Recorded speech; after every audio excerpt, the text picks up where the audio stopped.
Hello, જય શ્રી કૃષ્ણ. કેમ છો બધા? મજામાં?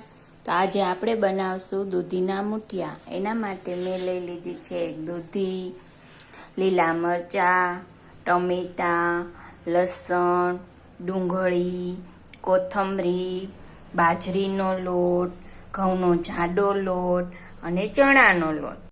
આપણે બધી સામગ્રીમાંથી મૂઠિયા તૈયાર કરી લીધા છે અને મૂઠિયામાં બનાવતી વખતે આપણે એમાં બધા મસાલા પણ એડ કરી દીધા છે. મરચું, મીઠું, હળદર, ધાણા જીરું, લીંબુ, ખાંડ એ બધું સ્વાદ પ્રમાણે નાખ્યું છે અને ઢોકળિયામાં ગરમ પાણી મૂકી અને હવે આપણે એને સ્ટીમ કરવા મૂકી દઈશું 15 થી 20 મિનિટ માટે.